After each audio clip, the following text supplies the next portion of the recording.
Caos urbano? Caos urbano? Caos urbano. Caos urbano? Caos urbano? Caos urbano.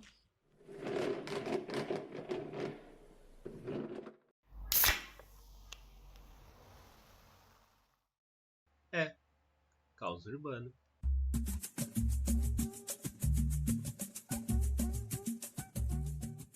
Salve pra todo mundo! Sejam bem-vindos, bem-vindas, bem-vindes ao Caos Urbano Podcast, seu podcast sobre patrimônio histórico, memória e imaginário urbano. Essa temporada do Caos Urbano Podcast é dedicada à cidade de Guarulhos, projeto financiado com recursos da Lei Aldir Blanc via Funcultura, o Fundo Municipal de Cultura do município de Guarulhos. Salve, salve pessoal! No episódio de hoje falaremos sobre a Igreja Nossa Senhora do Rosário, dos Homens Pretos de Guarulhos, pensando sobre a memória da presença negra na cidade e o processo de apagamento dessa presença e as resistências feitas a partir de uma luta pela recuperação dessa memória. E aí, bora lá? Renato, estamos aqui novamente para mais um Caos Urbano. De novo, dia de caos. Mano, imagina o seguinte: você tá andando no calçadão da Dom Pedro, desviando dos puxadores, evitando os chips da TIM da Claro e da Oi, e de repente você vê aquele quadrado preto pintado no chão. O que você acha daquilo? Cara, eu acho que é uma zona livre de chip da TIM, da Claro e da Oi, não? Não, mano. Não existe essa zona livre de chip da TIM da Claro e da Oi. Mas se a gente pensar nesse mesmo quadrado há 3 séculos atrás, tinha muita história para contar. No período colonial, ali era um dos pontos mais importantes da sociabilidade negra da cidade. Este era um rolê de negros e negras, escravizados e libertos, quando se encontravam em Dia Santos. Que fita, então você tá dizendo que o mesmo centro de Guarulhos, cheio de chip da TIM, da Claro e da Oi, foi o rolê preto de Gru. Gostou, né? Bora desenrolar esse caos e falar sobre a história esquecida de um importante patrimônio da cidade? Só se for agora. Segundo dados do IBGE de 2010, Guarulhos possui em torno de 45% da sua população preta e parda. Dados esses provavelmente já defasados não só pelo crescimento demográfico, mas também pela autoidentificação das pessoas, o que poderia elevar ainda mais essa porcentagem.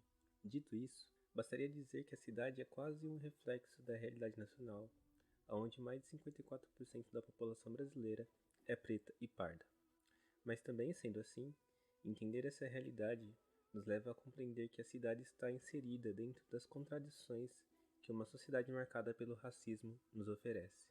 Na sua formação, ainda no período colonial, Guarulhos se tornou um dos polos de apensamento de mão de obra indígena escravizada no século XVI e XVII. E com as descobertas das lavras de ouro no território, a mão de obra escravizada negra vinda da África começou a também ser utilizada. Com o decaimento dessa produção aurífera, os negros e negras cativos passaram a ser utilizados na agricultura de subsistência da região a partir do século XVIII. É claro, constatar isso não quer dizer, em última instância, que a resistência negra frente à escravidão não existiu. Pelo contrário, como nos lembra o grande intelectual negro Clóvis Moura, as rebeliões da senzala vão ser marcadas no período escravocrata no Brasil. Em Guarulhos, não foi diferente. Relatos de fuga, possíveis formações de quilombos e a subversão do catolicismo tradicional para o catolicismo negro são exemplos claros de que o contrário da Casa Grande não é a senzala, mas sim a rebelião.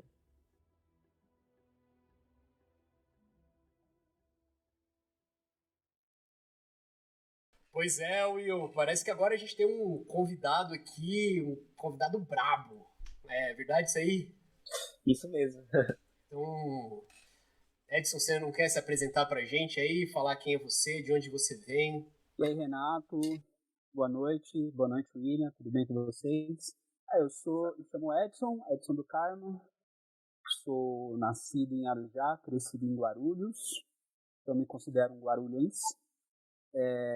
Sou professor de História, sou professor de Humanas, né, mas especializado em História, me formei em História na Unesp de Assis, sou professor de cursinho, né, dou aula no cursinho da Poli, E também faço parte do cursinho comunitário Milton Santos, né? Onde dou aula de sociologia, filosofia também, e faço parte da coordenação.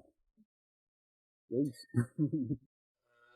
E imagino que você sabe, né, por que a gente trouxe você, né, o assunto que a gente trouxe você aqui. A gente quer falar um pouco sobre a Igreja Nossa Senhora do Rosário dos Homens Pretos, aqui em Guarulhos, e o centro de Guarulhos, né? É um pouco essa vida do centro de até uns 100 anos atrás, né?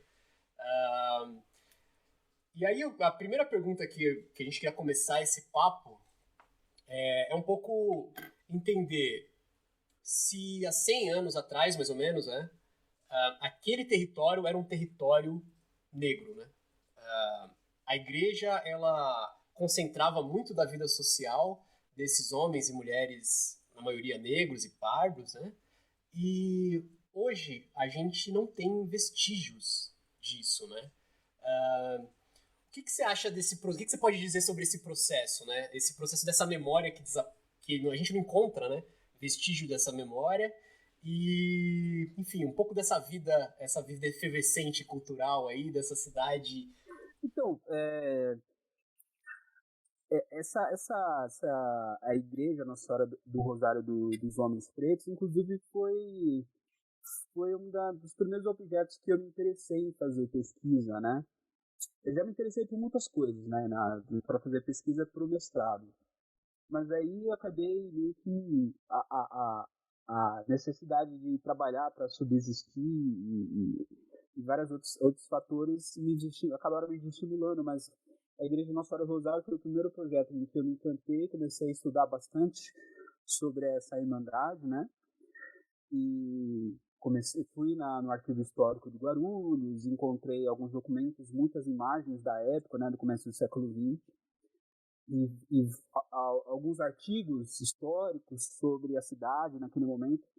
Na verdade, aquele o centro, onde é o centro de Guarulhos hoje, não era um centro, como a gente considera hoje. Onde havia uma vida urbana mais agitada era na região das Lavras do Bom Sucesso. E é curioso que tem algumas imagens que mostram uma elite guarulhense que ia para aquela região, usava como um lugar de veraneio, onde você passa as férias assim, de janeiro, sabe? Então tem algumas imagens assim, de uma certa aristocracia, se é assim que se pode dizer, né? Passando férias ali. Mas aí aquela região começa a ser ocupada por imigrantes, né, estrangeiros, sobretudo italianos, e aquela região começa a se urbanizar. Mas o que se tem de evidência, assim, que o fato de haver uma igreja construída por pessoas negras e ali se reuniam para fazer seu culto, para fazer as suas festas, quer dizer que ali havia uma sociabilidade negra, né? Onde tem uma igreja negra, tem uma sociabilidade negra, porque a igreja era essas irmandades, essas igrejas, elas eram um espaço de sociabilidade, não só de culto, mas onde as pessoas resolviam seus problemas do dia a dia e tal. Então, dá para entender, sim, pelo que eu li sobre o assunto, que ali era um espaço, o centro de Guarulhos, onde é hoje o centro de Guarulhos, que na época ainda não era, né, no começo do século XX, era um espaço de sociabilidade de pessoas negras, onde as pessoas realizavam suas festas, suas congadas, suas festas de rei, e onde também construíam seus espaços de sociabilidade, de solidariedade. E qual é esse catolicismo dessas pessoas negras, né? Tudo indica que tem características específicas, né? Não é o catolicismo romano, sei lá, né? A liturgia oficial, enfim. Dá para dizer que é um catolicismo negro? Sim, o catolicismo negro, na verdade, ele se inclui dentro do que a gente chama de catolicismo popular. Então a gente tem um catolicismo oficial, que tem as doutrinas da igreja, tem toda a hierarquia, né, o clero regular, onde estão os padres, os bispos, né, toda aquela hierarquia até chegar ao Papa. e o clero secular, que são as ordens religiosas, como os jesuítas, os dominicanos, os franciscanos, né? E essas ordens seculares, elas têm uma certa autonomia em relação tanto ao Estado quanto à própria Igreja. E o catolicismo popular é esse catolicismo da base, sabe? Essa crença popular que tem muitas vezes um conteúdo sincrético, mistura uma série de crenças, de uma memória mais ancestral, assim. Isso vem desde a Idade Média. Na Europa da Idade Média, o catolicismo oficial ele tinha dificuldade de ser assimilado por esses povos camponeses. E quando esses povos camponeses da Europa assimilavam o cristianismo, era num sincretismo com a sua própria cultura local. Então, era um catolicismo que havia uma mistura com outros tipos de crença, e no Brasil vai se dar o mesmo. Dentro desse catolicismo popular, há o catolicismo negro, que é bastante representado através das irmandades religiosas, das confrarias, que é algo que também existe desde a Idade Média. Que é como se fossem uma espécie de associações. Tem as confrarias laicas, né? Essas confrarias, essas entidades corporativistas de artesãos, de trabalhadores fabris e tudo mais, existem desde a Idade Média. Existem essas confrarias religiosas que são bastante disseminadas, né, eram bastante disseminadas em Portugal. Quando Portugal começa a fazer o processo de expansão territorial, ocupar territórios na África, na Ásia e depois chega até a América, lembrando que a Igreja Católica e o Estado português meio que se confundiam, né? Estado e Igreja faziam parte do mesmo sistema político. Inclusive, algumas leis da Igreja eram as mesmas leis que do Estado e tudo mais. Então, as confrarias, as irmandades religiosas, que são bastante disseminadas na própria população de Portugal, são usadas para aculturar os povos conquistados na África. Inclusive, tem uma população negra escravizada em Portugal muito grande. Antes mesmo da colonização do Brasil, final do século XV, havia uma população, um número de negros escravizados em Lisboa, que chegava a 10% da população. Então, esses monges, essas ordens religiosas, especialmente dos dominicanos, se eu não me engano, eles usam essas ordens religiosas, essas irmandades, para converter os negros escravizados, os africanos escravizados, e assim fica mais fácil o domínio, né, de assimilação cultural, a partir do momento que esses escravizados assimilam a religião católica e assimilam a própria cultura europeia. Daí essas irmandades permitem a entrada de negros, né, dentro do seu seio, né, institucional, e com o tempo os negros começam a sair dessas irmandades de brancos e fazer irmandades só de negros. Isso em Portugal. E uma coisa interessante é que os brancos não queriam, eles queriam a integração. Eles queriam que os negros fizessem parte das irmandades junto com eles. E os negros começaram a se dividir e começaram a construir igreja. Então, essas irmandades é um espaço muito... é um espaço também de construção de estado social, tanto entre os brancos quanto entre os negros. Então, quem faz parte de uma irmandade tem bastante status diante do resto da sociedade. Tem bastante espaço para negociação com o poder, com o Estado, né, a própria coroa. E isso vai se disseminar no Brasil bastante. Então, dá para dizer que em todo o território brasileiro existem irmandades de vários tipos, tanto irmandades brancas, só de pessoas brancas, como irmandades de pessoas negras. E no Brasil vai ser diferente. Enquanto lá em Portugal as irmandades brancas queriam que os negros fossem assimilados por elas, não queriam a divisão, aqui no Brasil há uma divisão. Os brancos não querem negros nas suas irmandades. Então vai ficar mais fácil para os negros fazerem as suas próprias irmandades. E um passo importante para que um dos objetivos que todas essas irmandades tinham é de construir a sua própria igreja. Então vai surgir diversas igrejas com o nome desses santos negros, né, como Nossa Senhora do Rosário, São Benedito e Santa Efigênia, principalmente, né, mas a irmandade mais famosa vai ser a Nossa Senhora do Rosário. Então a gente vai ter muitas igrejas com esse nome que foram construídas por negros escravizados. Um aspecto interessante também, então, era um espaço em que os negros que eram trazidos para cá à base da violência, né, eram capturados nas suas cidades, nas suas vilas, trazidos para cá através do navio negreiro, aqui aportavam, eram vendidos como escravizados, considerados coisa, né, do ponto de vista jurídico, nem seres humanos eram considerados.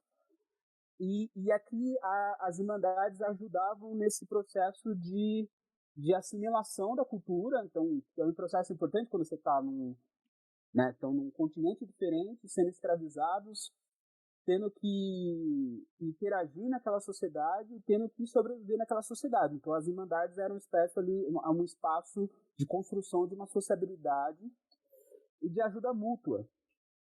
Então, quais eram as atividades dessas irmandades, né? A caridade era uma delas, né? Então, ajuda as pessoas que adoeciam. Muitas vezes, um membro da irmandade era preso, e as pessoas iam lá, visitavam, levavam comida. Quando um membro da irmandade faltava nas reuniões, tinha alguém responsável só para ir lá visitar aquele membro que faltou, para saber qual foi o motivo da falta, se é doença, qual o tipo de ajuda que eles podem fazer. As principais atividades eram a organização das festas, né? Principalmente as festas de reisado, de congada, né? Que são festas tradicionais, né? Do Brasil até hoje, né? Festas de coroação do rei, da rainha, e cerimônias fúnebres, né? Lembrando que os africanos, os escravizados, eles não eram enterrados pelos seus donos, né? Eles morriam e eram abandonados em qualquer lugar, numa praia, como se fosse um bicho mesmo. E para as tradições africanas, a cerimônia fúnebre é muito importante para que o morto possa fazer essa passagem para o mundo dos ancestrais, e que ele possa virar um ancestral também, né? Tem esse culto dos ancestrais, especialmente nas culturas Banto e Yorubá, né? Então, a maior parte das atividades era em arrecadar dinheiro, principalmente através de esmolas, para realizar a cerimônia fúnebre, né, o funeral de um membro da irmandade que morresse. Então, eles compravam forrias, então tinham irmandades só de membros libertos, que se ocupavam de ocupar alforrias de outros escravizados e tudo mais. Havia uma hierarquia muito importante aqui, então tinha uma diretoria, era uma associação que tinha hierarquia, tinha diretoria, então tinha um tesoureiro, tinha um secretário, tinha uns juízes que resolviam lá as pendências, os problemas internos, e tinha o rei e a rainha. E todos esses cargos, esses cargos da mesa eram eletivos. E tanto homens quanto mulheres tinham o mesmo poder político de votarem e de serem eleitos. E havia uma divisão por gênero, então havia uma equidade de gênero ali. Então, se houvessem 12 membros da mesa diretória da Irmandade, havia uma divisão equitativa entre homens e mulheres. Tinha que ter um tesoureiro e tem que ter uma tesoureira também. Então essas eram algumas das características principais das irmandades. Nessas festas que eles realizavam de congada, de reisada, coroação do rei, então havia um caráter interessante aqui, que havia, nesse momento que havia uma mistura entre sagrado e profano. Então eram procissões, em que eles faziam as suas rezas e tudo mais, mas havia também muita dança. E essas danças, né, trazidas da África. E tem uma coisa interessante na modo de ver dos africanos, em que não há uma separação, como aqui no Ocidente, por exemplo, entre corpo e alma, né? Sabe aquele pensamento cartesiano, penso logo existo, então se separa corpo de alma, o espírito da alma, né? Como se a gente tivesse separado da natureza e tudo mais. Entre os povos africanos não há essa separação, então é uma coisa só. Então o corpo faz parte dessa espiritualidade também. Como é que você manifesta a espiritualidade? Dançando.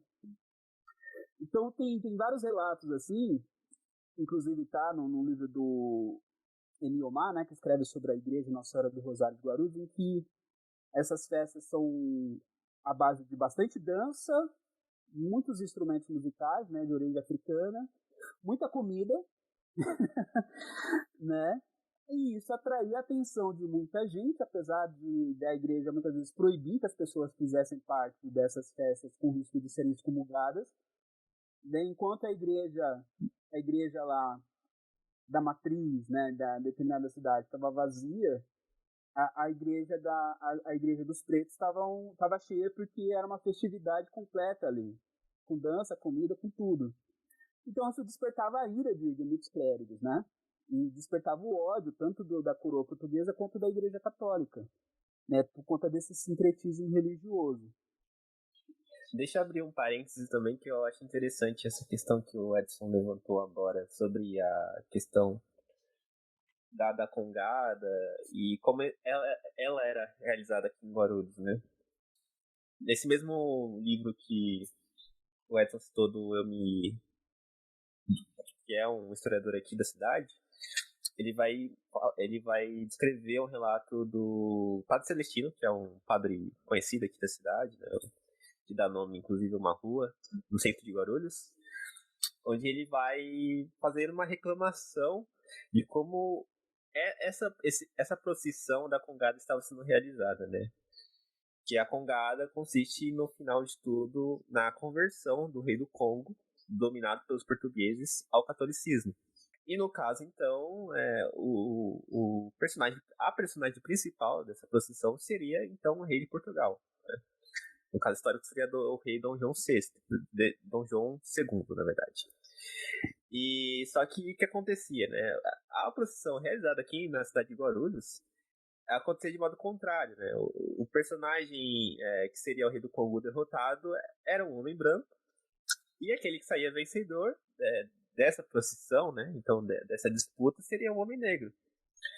Para o Padre Celestino, isso seria um traje, né? Já que estava subvertendo toda essa estética da procissão e acabava então por trazer sérios desgostos, né, para o poder público e para o poder religioso da cidade de Guarulhos, né? Então é um dos fatos interessantes, além de outros relatos que também vão ser remetidos ao Padre Celestino. Esse relato que eu acabei de descrever é de 1910, então começo do século XX, onde ele vai elogiar o delegado da polícia de Guarulhos por deixar essas procissões na perfeita ordem, né? Então não ocorrer nenhum tipo de algazarra, né? A gente sabe muito bem que as questões relacionadas ao poder público no começo do século XX, né, sobretudo que se trata da polícia e pessoas negras, se dava de modo muito conflituoso, né? Não seria por acaso que leis como a proibição de realização de cultos de matriz africana, além de leis de vagabundagem que visava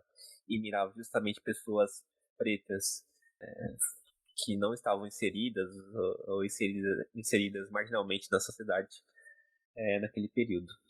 Mas, já pegando um gancho para fazer a pergunta, ou a próxima pergunta, eu queria saber do Edson como a gente pode entender justamente essa dinâmica de Guarulhos dentro desse Brasil escravagista, né? Esse Brasil escravagista que vai durar aí pelo menos quase 4 séculos. E como isso pode nos dar pistas para a gente entender a própria dinâmica da igreja Nossa Senhora do Rosário dos Homens Pretos nessa questão, né? Acho que você já deu algumas pistas aí na sua fala, mas talvez a gente poderia aprofundar. Sim, sim. Então, a Guarulhos nasce por conta da extração do ouro, né? Na região onde é o bairro de Lavras, né? Esse ouro de aluvião, né? Que ainda não é aquele ouro em grandes quantidades de Minas Gerais, que só vai ser descoberto lá no final do século XVI, XVII, na verdade. Guarulhos nasce ali na metade do século XVI. Então, ele já nasce com dentro dessa lógica econômica da colonização. Qual que é essa lógica econômica? De extrair riqueza para gerar riqueza para a metrópole, que é Portugal. Então, a própria fundação de Guarulhos já nasce dentro dessa lógica econômica de todo o resto da colônia. E também há uma produção também de outros tipos de cultura, como, por exemplo, da cana-de-açúcar para produzir cachaça. Lembrando, né, lembrando que a cachaça é uma moeda de troca usada para comprar escravizados na África, né? Então, se usava bastante a cachaça como moeda de troca para comprar escravizados. Então, e fora a escravidão indígena também, né? Que é bastante disseminada na chamada Capitania de São Vicente, onde hoje é o estado de São Paulo. Se há um mito historiográfico, né, que eu gosto muito de quebrar essas coisas com os meus alunos, é que esse mito de que se abandonou a escravidão indígena para entrar no lugar a escravidão africana. Tem outros mitos em torno disso, né, de que os africanos eram mais aptos ao trabalho escravo, ao trabalho agrícola. Nada disso, né? Ninguém se adapta a esse tipo de trabalho, de forma alguma. Né? Esse trabalho extremamente desgastante, de 16, 20 horas diárias de trabalho. Mas a província a capitania de São Vicente, que logo empobrece, pede mercado para a capitania de Pernambuco, então não consegue mais exportar cana-de-açúcar, não consegue exportar açúcar para Portugal. A sua economia empobrece e acaba se tornando uma economia de subsistência, produção de milho e tudo mais.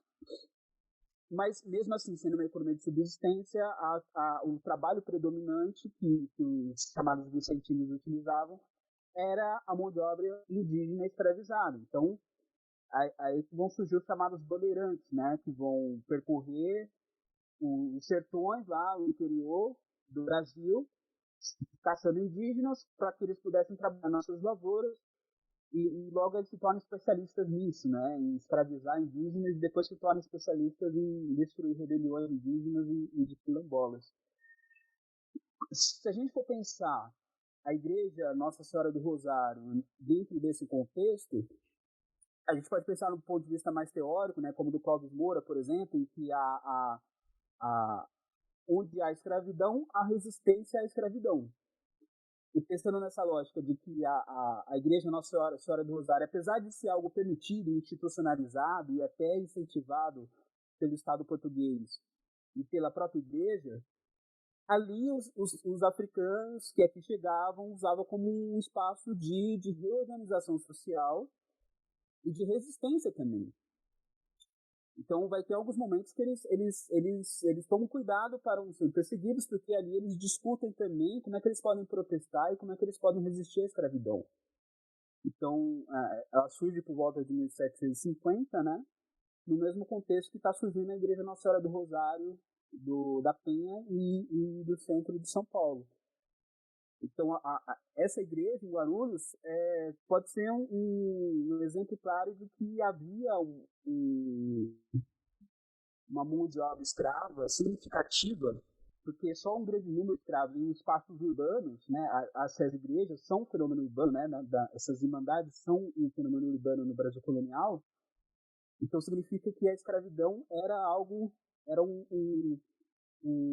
modo de trabalho predominante no município de Guarulhos assim como no resto do Brasil, né? Um pouco antes, o Will falou do Padre Celestino, né, e do elogio dele a um delegado que reprimiu as congadas e reprimia as festas, enfim, tinha uma postura um pouco combativa, assim, né, ou no mínimo desconfiada, né, com a Irmandade, né. E aí eu fico pensando um pouco sobre essa relação entre o Estado e a Igreja, né, e o quanto que essa relação foi determinante para destruir tanto a memória dessa experiência social, que é super interessante, né, um experimento de sociabilidade, né, e de civilizatório mesmo, né? Se a gente pensar que essa era a maioria do Brasil, né, então essa era a civilização brasileira, né, os negros civilizaram o Brasil, né, e como que isso foi destruído, né, como que Estado e esse catolicismo hegemônico eles operaram para destruir tanto a igreja, porque a igreja ela desaparece do lugar original dela, né, ela é tirada do lugar, e não é só ela que sai, né? É a memória dela que sai. A gente passa pelo calçadão e, no máximo, vê aquele piso preto, né? Mas muitas vezes nem isso vê, né? Mas a memória também ela desapareceu, né? Como que tem essa articulação, né? Igreja, Estado, para acabar com a memória da Irmandade dos Homens Pretos? Tem vários aspectos ali que a gente pode levar em consideração, né? Aspectos mais específicos, né? Tem a ver com o processo de urbanização da cidade de Guarulhos, mas um processo maior também tem a ver com o período de pós-abolição, mas também com algo um pouco anterior que tem a ver com o Concílio Vaticano I, lá na segunda metade do século XIX, em que a igreja se dissocia do Estado.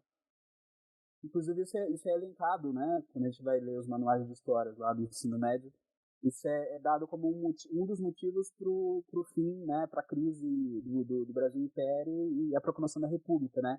Então a igreja rompe com o Estado e ali tem um processo que o próprio Emile Omar chama de romanização, ou seja, a igreja começa a seguir as diretrizes diretas do Papa. Lembrando que lá durante o Brasil colonial, essas irmandades, não só as irmandades negras, mas as irmandades como um todo, elas prestavam, obediência e até reivindicavam privilégios e direitos direto com a coroa portuguesa.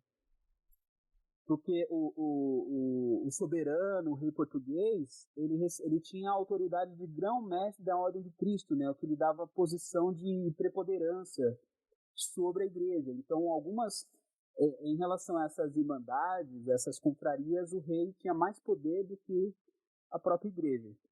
Então, isso dava uma certa autonomia de culto das irmandades em relação aos dogmas católicos, né, impostos pela Igreja Católica. Com esse processo de romanização, né, em que todas as instituições ligadas à igreja têm que seguir os dogmas, a doutrina vindas de Roma, então há uma intolerância em relação aos chamados cultos sincréticos, ou seja, cultos que fazem essa mistura cultural com outras tradições religiosas, que é o caso das Irmandades Negras. Então, a recriminação, a perseguição, a possível perseguição do Padre Celestino à igreja, ao culto da igreja, que ficava em frente, né? É bom lembrar disso, que a igreja, a Nossa Senhora do Rosário, ficava em frente à igreja matriz, né? Nossa Senhora da Conceição. Então, eu imagino que o embate era direto ali. Enquanto eu estava vendo missa de um lado, do outro lado eu estava vendo lá as festas dos pretos da Igreja Nossa Senhora do Rosário. Ao mesmo tempo, tem um contexto, esse período aqui, final do século XIX, começo do século XX, está embebido em muitas discussões em relação à raça no Brasil, que tem a ver com o chamado racismo científico, né, em que não só no Brasil, no mundo inteiro, está se discutindo as diferenças raciais, que as diferenças entre os povos, coisa que a gente sabe hoje, né, que as diferenças são simplesmente culturais, né, os povos são diferentes porque têm culturas diferentes, aquelas diferenças eram dadas pela questão racial. Então, os povos são diferentes porque são de raças diferentes. E havia a ideia de que existia uma hierarquia racial, ou seja, os povos não brancos seriam inferiores aos povos brancos, né, biologicamente inferiores. E essa discussão chega com força no Brasil no final do século XIX, junto com a ideia de darwinismo racial, né, a ideia de que os brancos seriam mais aptos, mais inteligentes, e por isso seriam mais civilizados. E lembrando que ali naquele momento do século XIX, né, segunda metade do século XIX, acho que é a Lilia Schwartz que brinca que fora a família real do Dom Pedro, todo mundo era preto ali. Não tinha gente branca, só tinha gente preta, miscigenada. Então acreditava-se que o Brasil, por exemplo, né, uma das teorias é que o Brasil nunca seria um país civilizado, moderno, por conta da nossa miscigenação. Então cria-se toda uma teoria em que, inclusive, começam a medir os crânios das pessoas, né? Uma teoria médica fundada pelo aquele médico italiano Lombroso, que o Nina Rodrigues vai inaugurar aqui no Brasil, né? Uma coisa que o Nina Rodrigues faz é quando o Antônio Conselheiro morre na Guerra de Canudos, ele reivindica o corpo do Antônio Conselheiro para fazer essa biometria, e mesmo não correspondendo, né, essa biometria do Antônio Conselheiro não correspondendo ao que ele acreditava como um determinismo racial, ele atribuiu que Antônio Conselheiro era um criminoso porque tinha os traços de criminoso, ele nasceu assim, né? Mas enfim, então toda essa teoria ela chega com força no Brasil durante esse período de transição de final do século XIX, começo do século XX, que é esse período de transição da escravidão para o trabalho livre. Então, isso é determinante também para criminalizar o negro, para que ele seja preterido nos postos de trabalho em relação aos imigrantes que estão chegando, né, os imigrantes europeus. Então, enquanto os trabalhadores imigrantes europeus eles estão ocupando os postos com maior remuneração, como na indústria, no comércio, os trabalhadores negros, ex-escravizados, estão ocupando os postos mais subalternos, com pouca remuneração, aquele chamado trabalho de biscate, que chamava na época, que a gente chama hoje de bico. Então, há um processo de marginalização social, econômica, há um processo de criminalização do negro e das práticas culturais do negro, né? Então, os negros são criminalizados por práticas de feitiçaria, por exemplo, né? E tudo isso contribui, eu acredito que tudo isso contribui para que a Igreja Nossa Senhora do Rosário, nesse período, comece a sofrer um processo institucionalizado de perseguição. E que é um momento também que os migrantes europeus estão chegando em massa na cidade de Guarulhos, né, em todo o estado de São Paulo, mas está chegando em bastante quantidade na cidade de Guarulhos. Estão ocupando esses espaços, que hoje é o centro de Guarulhos. Está havendo uma certa ascensão social de algumas famílias guarulhenses que começam a construir algumas fábricas, principalmente de olaria, começam a inaugurar comércios e começam a ocupar justamente esses espaços que antes eram ocupados pelos trabalhadores negros. Então, ao mesmo tempo que há uma criminalização das práticas religiosas dos negros através da destruição, né, da Igreja Nossa Senhora do Rosário, que é demolida em 1930, e reconstruída num endereço um pouco mais longe, afastada da igreja, afastada dessa rua central, Dom Pedro, e também de marginalização dos negros para as regiões mais periféricas. Isso vai acontecer não só na cidade de Guarulhos, mas em todo o estado de São Paulo.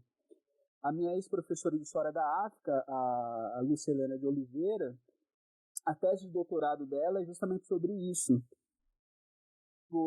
Como que por falta de um espaço para poder trabalhar, para poder reconstruir as suas relações no pós-abolição, como é que esses ex-escravizados vão buscar uma nova vida na cidade do Rio de Janeiro. Então, na tese dela, há uma migração muito grande entre o final do século XIX e o começo do século XX do estado de São Paulo, que é a maior economia do país naquele momento, né, por conta da produção do café, para a cidade do Rio de Janeiro, porque aqui eles são muito perseguidos. As suas práticas são criminalizadas, as suas práticas culturais são proibidas, muito mais do que em outras regiões, e a concorrência com o migrante estrangeiro não tem nem como concorrer. Tem um número que mostra que lá no começo do século XX, 80%, 90% dos trabalhadores da indústria e do comércio eram formados por estrangeiros. Você está ouvindo Caos Urbano Podcast.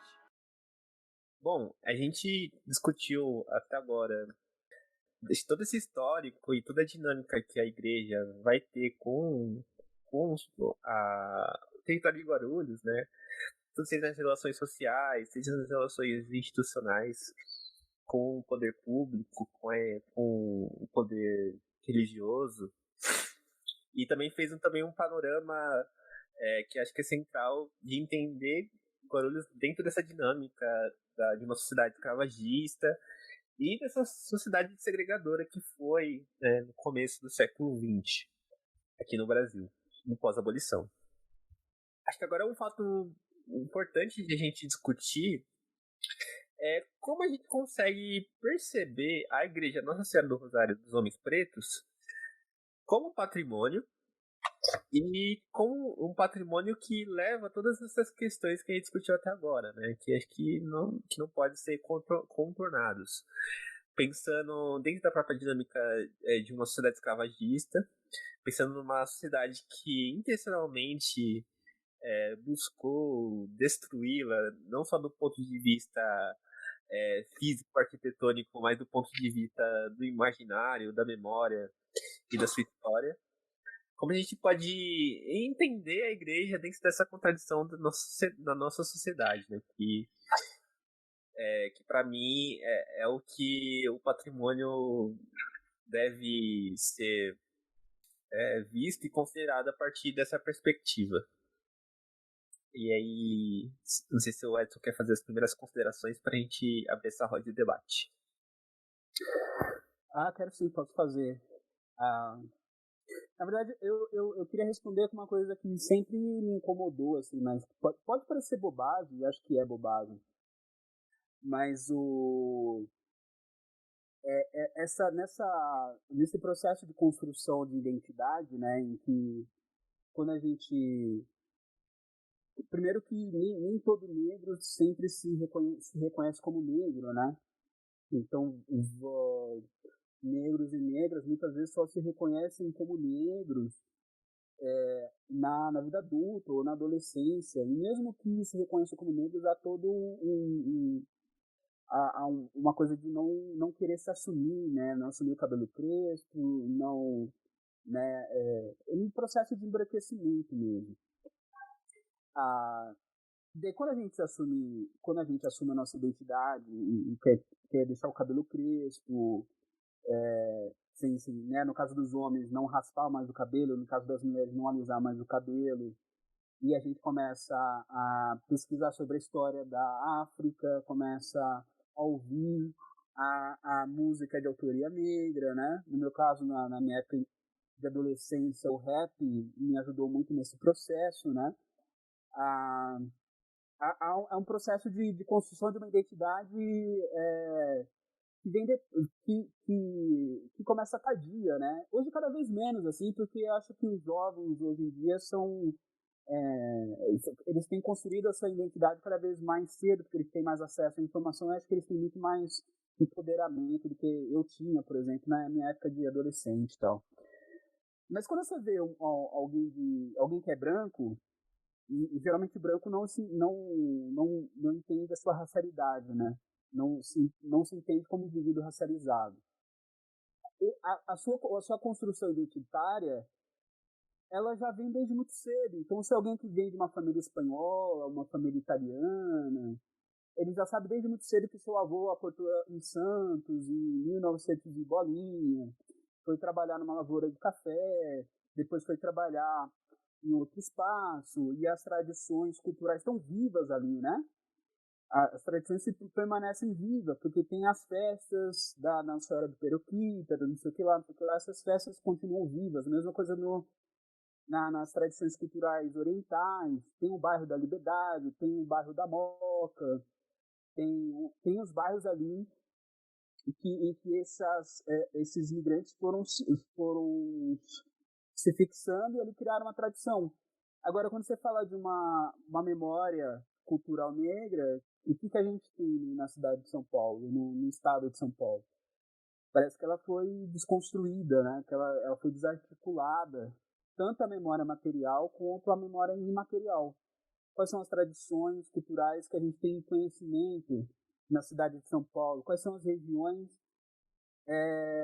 de sociabilidade do negro do começo do século XX e tudo mais? Daí quando a gente vê a memória sobre a igreja do Nossa Senhora do Rosário, é uma demonstração de como é que tudo aquilo foi desarticulado, por tanto a memória imaterial, ou seja, não restou mais nenhum tipo daquela tradição cultural. A igreja, onde ela foi reconstruída, né?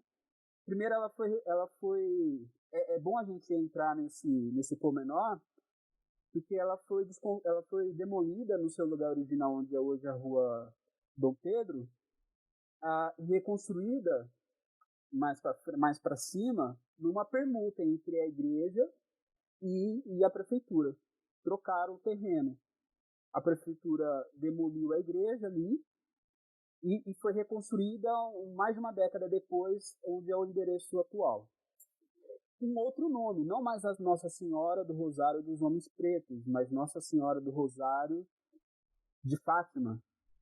Inclusive, no documento em que oficializa isso, diz que é um nome mais simpático. Né? Nossa Senhora do Rosário de Fátima é um nome mais simpático, né? E o próprio Omar diz que a partir daquele momento, né, da reconstrução, não tem mais nenhum registro histórico de manifestações culturais ali naquela igreja, das manifestações negras, né, das congadas, as festas de rei e tudo mais. Elas continuam existindo, mas em bairros mais afastados, inclusive patrocinados pela própria prefeitura. Como se fosse um processo assim, vocês podem continuar fazendo essas festas, mas longe do centro, que, insisto, né, está sendo ocupado por essas famílias italianas ali no começo do século XX. E hoje essa igreja, né, que nos últimos anos até passou por uma reforminha ali, né, mas da vez que eu entrei ali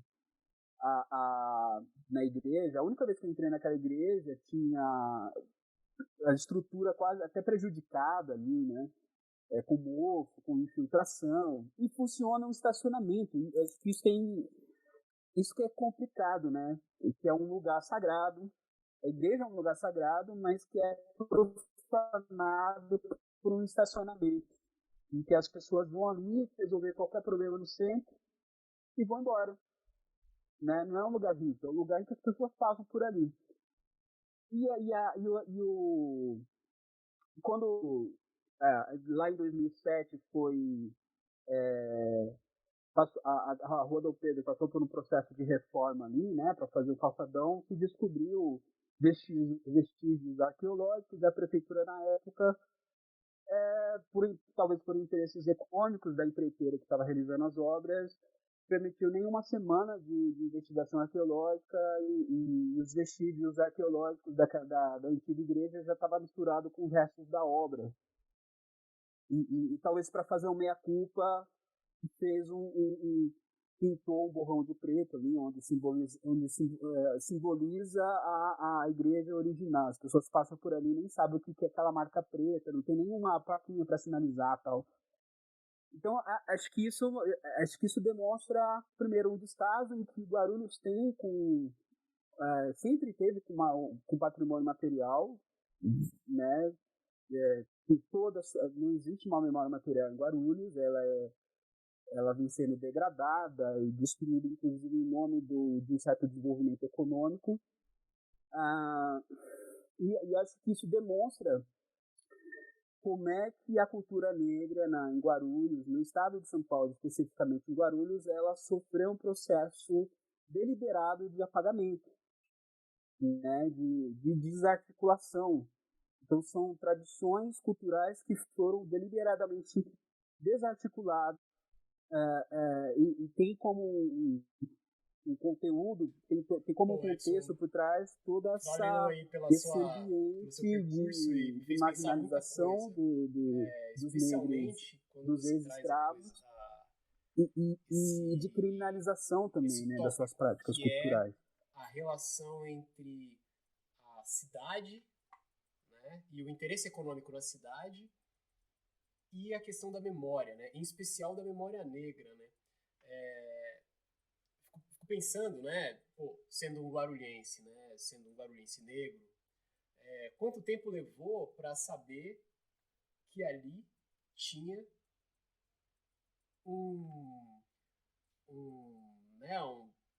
ali tinha parte da história da gente ali, né? Ali era um núcleo nosso, assim, né?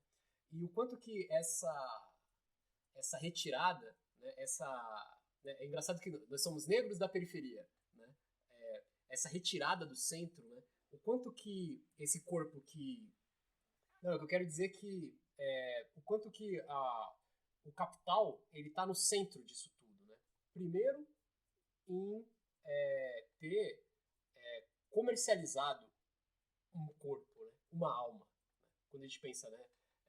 Que nós, negros, nós estamos aqui, né? Porque o corpo dos nossos antepassados foi vendido, né? Quando o argumento que vem, né? Não, mas os próprios negros se escravizavam, a possibilidade de escravizar, né? Comprar uma pessoa como os europeus fizeram, isso foi inédito, né? E transformar pessoas em mercadorias, né? É uma coisa inédita. E há toda a desgraça que isso vem junto, né? Então, posteriormente, quando essas pessoas, né, na condição de mercadoria, elas se reinventam, né? Então elas foram transformadas em mercadoria, elas foram colocadas dentro de um rito estranho a elas, né? Elas foram aculturadas e tal, e ainda assim elas conseguiram ressignificar essa experiência. E depois que fizeram, né, ainda foram outra vez retiradas. Né? Então é uma história é uma história de resistência, né? Porque quando a gente fala da religiosidade do negro, a gente sempre fala das religiões de matriz africana, né? Mas quando a gente fala hoje que muitas das religiões de matriz africana, ou que incluem a matriz africana, estão sendo embranquecidas, a gente esquece de falar que a gente já enegreceu o cristianismo, né? E eu acho que isso é uma postura de afirmação, né? E que foi respondido à altura, né? Assim, né? Tentaram, né? Tirar, né? E aí essa memória né? Essa tentativa nossa de agora, né? Passado tanto tempo, trazer essa história de novo, assim, isso é bem emocionante, assim, né? Tentar trazer isso de volta, né? O passo que a gente está agora é bem triste, né? A gente vive um momento de retrocessos, né? A gente está amargando algumas derrotas, né? Mas eu acho que tudo isso fortalece a gente, né, para pensar esse lugar também do patrimônio, esse lugar também da memória nossa na cidade, para reconstruir, né? E isso é bem bonito, assim. Eu acho que não deixa de ser assim algo que dá uma força para a gente continuar lutando, né? Acho que é.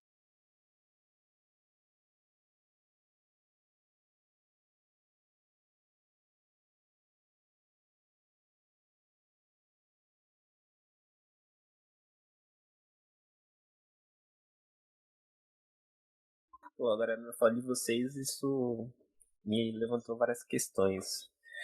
Acho que a primeira que eu fiquei pensando, né, de como, da primeira fala do Edson, de como a relação do ser negro também é pautada pelo não lugar, né?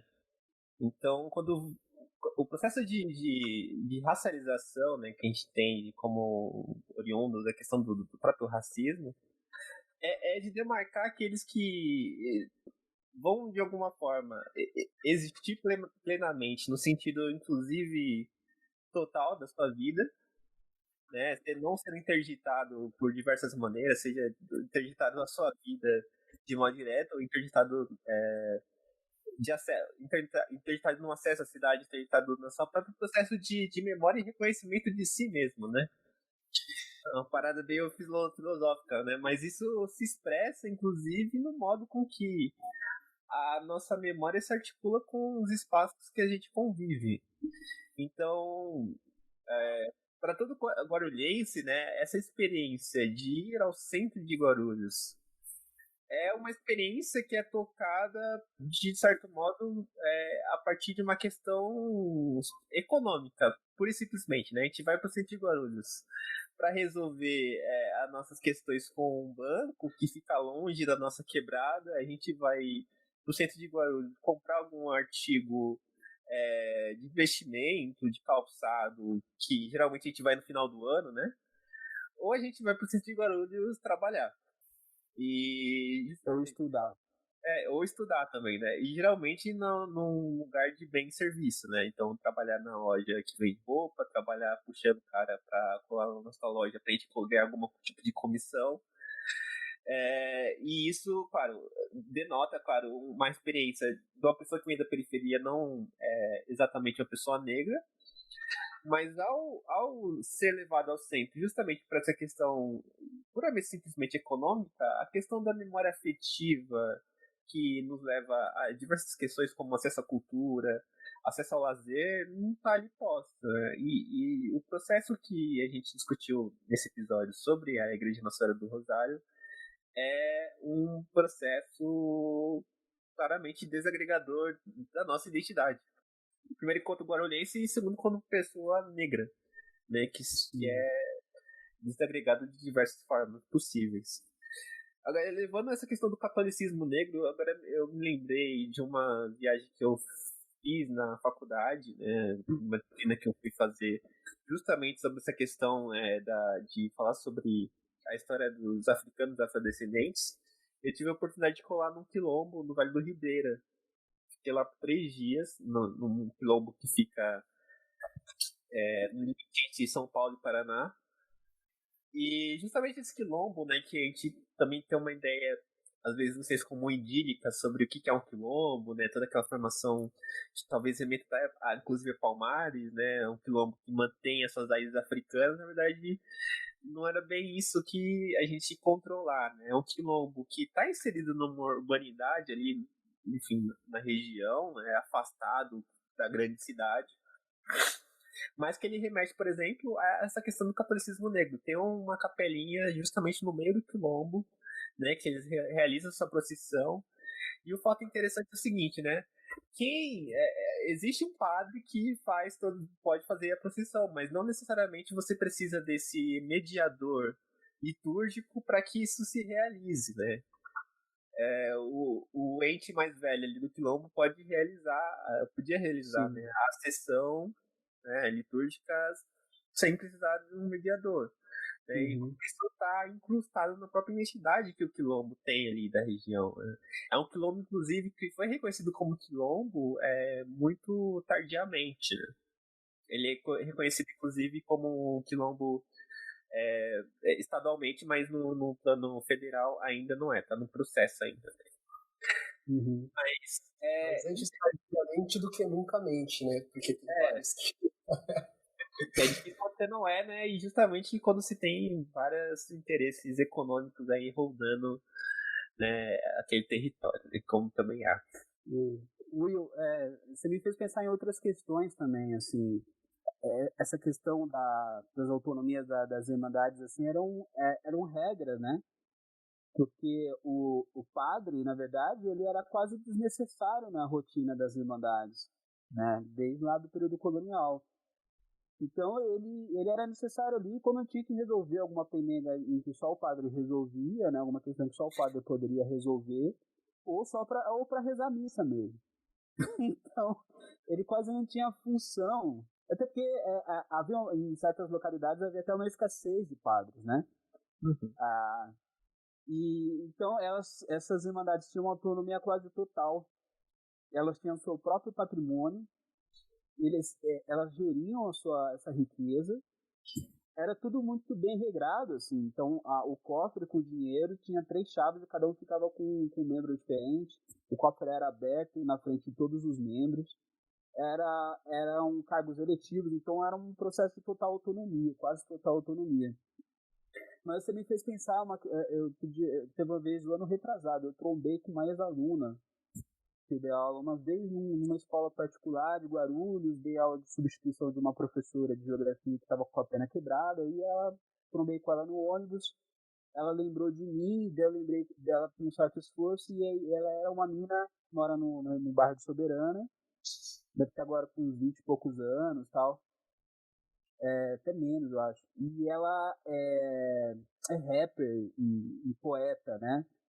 E, se eu não me engano, eu estava pegando o ônibus do Armênia e ela estava a gente indo para São Paulo e ela indo para um rolê em São Paulo fazer o trampo dela de rap e tal. E ela falou uma coisa interessante, assim, tipo, vou mudar para São Paulo, porque e ela chegou a mudar tal. Depois voltou para Guarulhos.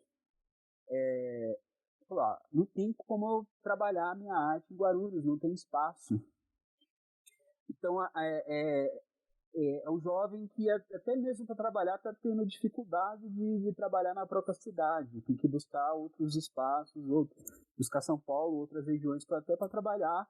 E no caso dela, que trabalha com arte, ela tem dificuldade, apesar de Guarulhos ter uma cena cultural bastante movimentada, não existem espaços públicos para que esses coletivos culturais possam usufruir, né?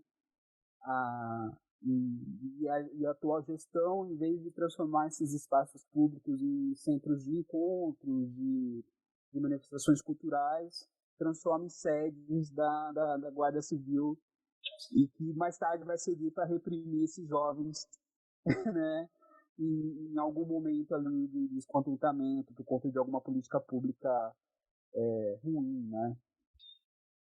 O que remete, inclusive, a um certo tipo de característica de um passado da cidade, como a gente já discutiu, né, do Padre Celestino elogiando o delegado da polícia local, né, mas também de um passado que remete à própria formação da nossa polícia enquanto institucionalidade, né? Justamente foi criada para proteger as propriedades das pessoas brancas dos possíveis levantes das populações negras escravizadas. Sim. E aí, um outro papo que é interessante também de pensar dessa questão do patrimônio, porque o patrimônio, teoricamente falando, a gente está falando de algo que o poder institucional, no caso do Estado, seja ele município, Estado estadual ou federal, decide tombá-lo, decide conservá-lo por ele ter certo tipo de característica que tem a ver com a identidade do local, do país ou do estado. E dentro de certa dinâmica de uma memória local também. E também há uma noção que se estabelece a partir da década de 80 de que o patrimônio também deve atender demandas da sociedade. Então tem que ser articulado com as demandas que a sociedade acha que deve ser tombado. Né? A gente pode pegar vários exemplos de como isso ocorre, né? E só que é interessante, né? Como a gente vai implantar esse tipo de noção patrimonial, sendo que o próprio patrimônio está desagregado de identificação. A gente passa no centro de Guarulhos, né? Para a maioria das pessoas, identifica um estacionamento ou identifica uma placa no meio do chão. Então, como a sociedade vai reivindicar esse patrimônio, sendo que o próprio não é identificável, ou não é identificável para ser reivindicado? E se teve um desligamento umbilical dele com a própria sociedade ao entorno dele. Eu fico pensando nisso, porque certas questões ainda não vão ser recuperáveis. Por exemplo, como a gente discutiu aqui, as festas que ocorriam dentro da igreja ligadas a um sincretismo religioso. Isso possivelmente não pode ser recuperado, né? Ele foi matado na raiz, né? Então, a gente pode discutir a recuperação de um projeto arquitetônico, da importância da conservação, de fazer, inclusive, o Centro Cultural de Cultura Negra, que já foi aventado em projetos pela institucionalidade da Câmara Municipal. Mas, de certo modo, você vai ter certo tipo de memória que a gente pode falar de patrimônio imaterial que pode ser recuperável. Sobretudo quando a gente vai falar da questão, né, do Padre Celestino falando de da Congada, do qual os papéis são invertidos e se tem um certo tipo de aspecto de subversão dentro de uma sociedade segregadora e racista dentro do município de Guarulhos. Isso para mim deveria ser um patrimônio guarulhense, acho que como exemplo disso, né? Um patrimônio material. Sim. Você tocou numa questão importantíssima, Will, porque a igreja original deixou de existir, né? E a possibilidade de resgatar, de trazer à tona vestígios arqueológicos lá em 2007, né? Foi perdido. Então, os interesses econômicos, os interesses políticos se sobrepuseram sobre a questão da memória. Então, primeiro, falta legislação, ou a que tem não tá, né, sendo obedecida, não está sendo levada em conta, né, em relação à preservação do patrimônio histórico, material de Guarulhos. E outra, né, a igreja é um patrimônio material. Ela pode ser tombada, né, ela pode ser preservada. Mas uma igreja não tem sentido, né? Um templo religioso, seja ele qual for, de qual religião, ele se esvazia quando os seus ritos são desmobilizados, são desagregados. Então, a partir do momento em que a igreja foi demolida, e inclusive com a desculpa na época de que estava prestes a ruir, né? Coisa que o próprio Omar desmente, né? Ele mostra fotografias que a igreja e documentos que a igreja tinha passado por uma reforma, a igreja não tinha parece que não tinha nenhum tipo de abalo estrutural, tal. Então havia desculpa de que estava atrapalhando a travessa da rua e que estava prestes a ruir. Reconstrói um outro espaço e mais de uma década depois, né, a demora para a reconstrução dessa nova igreja demora um certo tempo e não há registro de manifestações culturais naquele espaço, ou seja, da ideia de que a igreja, né, a igreja católica se apropriou do espaço e marginalizou os membros da Irmandade. Então aquela igreja perdeu, a igreja foi reconstruída, mas perdeu todo o sentido de existir.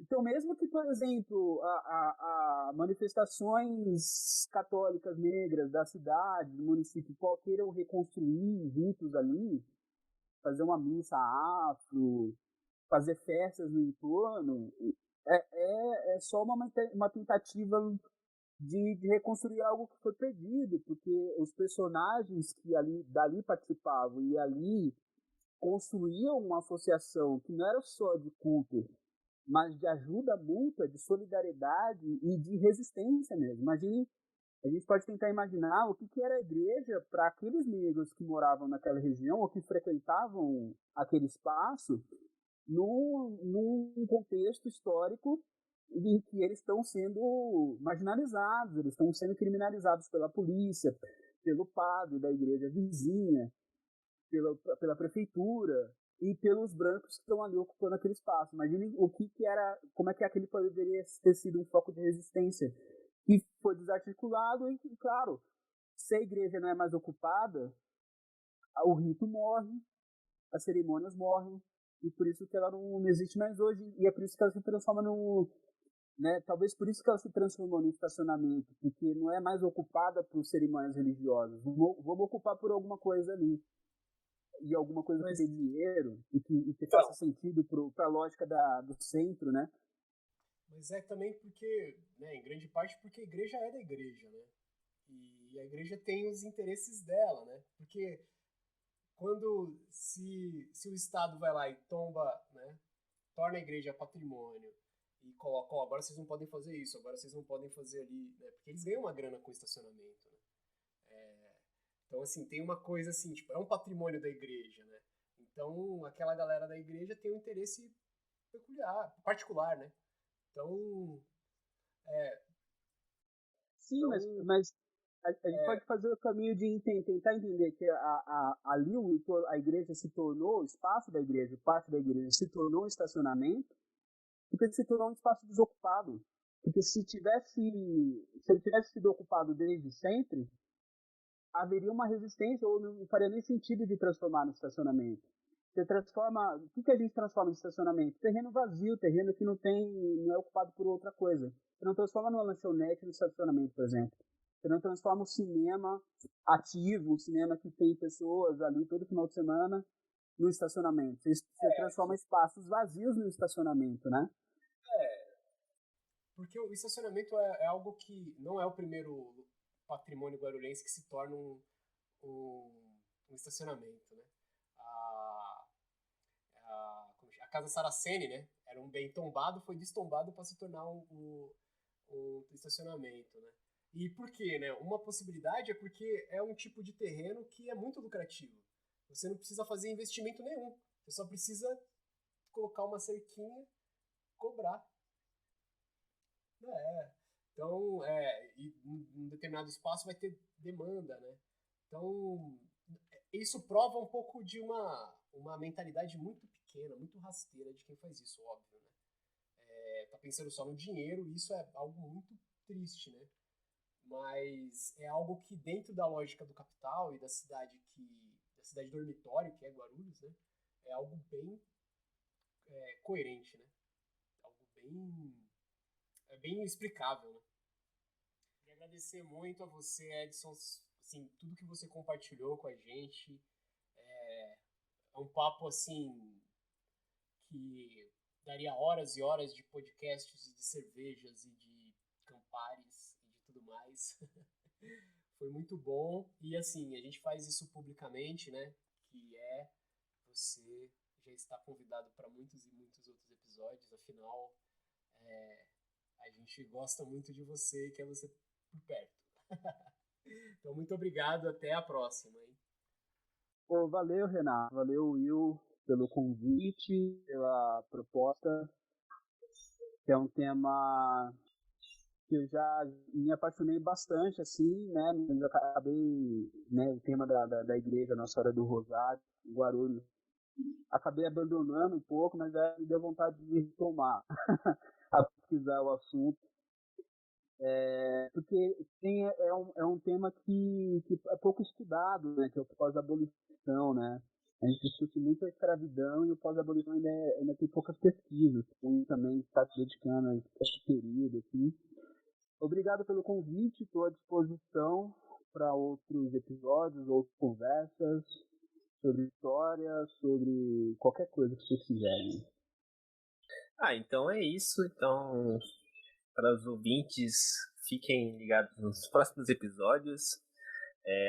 Agradecer ao Edson também pela a presença e pela conversa, muito importante e central. Ela ficará para os marcos da história de Guarulhos, os marcos audiovisuais, porque vai ser o primeiro podcast sobre patrimônio de Guarulhos, então isso não é pouca coisa. Uma honra. E é isso. E agora a próxima coisa eu edito, faço um finalzinho legal, toco a música do Racionais e bola pra frente. Não serve como homenagem, penitência nem marco. Ou talvez sirva. Serve para deixar claro que a sociedade anda de cabeça baixa. Alegoria à vergonha da escravidão e da própria condição que ainda se encontra. Só assim, de cabeça baixa, e por essa interpretação, é possível enxergar a placa e o calçamento pintado de preto, que marca a posição da igreja Nossa Senhora do Rosário dos Homens Pretos, no recém-inaugurado calçadão da rua Dom Pedro II. O estabelecimento do marco está envolto em uma série de equívocos e interesses difusos, apontados pelos historiadores que acompanham o trabalho de arqueologia, assim como por antigos moradores que não reconhecem ali o exato local do templo. É claro, a questão de ordem prática, que se resume em dar solução urbanística para a Praça Conselheiro Crispiniano e para o compromisso assumido pela administração municipal com lideranças negras e do movimento Guarulhos tem História, resolver como da arquitetura contemporânea se valendo de elementos minimalistas. Soluções práticas, com apelo visual limpo. Mas quem disse que a escravidão foi limpa? Quem disse que a sociedade brasileira se identifica com essa condição? Se avaliada a importância pelos metros cúbicos de cimento e bronze gastos para homenagear Castelo Branco, Borba Gato, Duque de Caxias e outras figuras discutíveis da história nacional, precisaria de uma placa que seria do tamanho da Bahia, Juazeiro a Salvador, para que coubesse o nome de quem merece. Nomes bantus, iorubás, fons, nomes trazidos por batismos forçados. Como era o trabalho e como era a vida desse povo. Era Valdir Portácio, Revista do Comércio, edição número 27 do ano de 2009.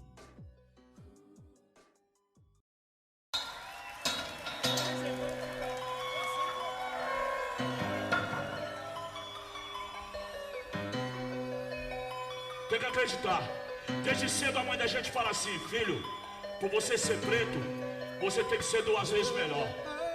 Aí passado alguns anos eu pensei: como fazer 2 vezes melhor se você tá pelo menos 100 vezes atrasado? Pela escravidão, pela história, pelo preconceito, pelos traumas, pelas psicoses, por tudo que aconteceu. 2 vezes melhor como? Ou melhora, ou ser o melhor, ou é o pior de uma vez. Sempre foi assim. Você vai escolher o que estiver mais perto de você, o que estiver dentro da sua realidade.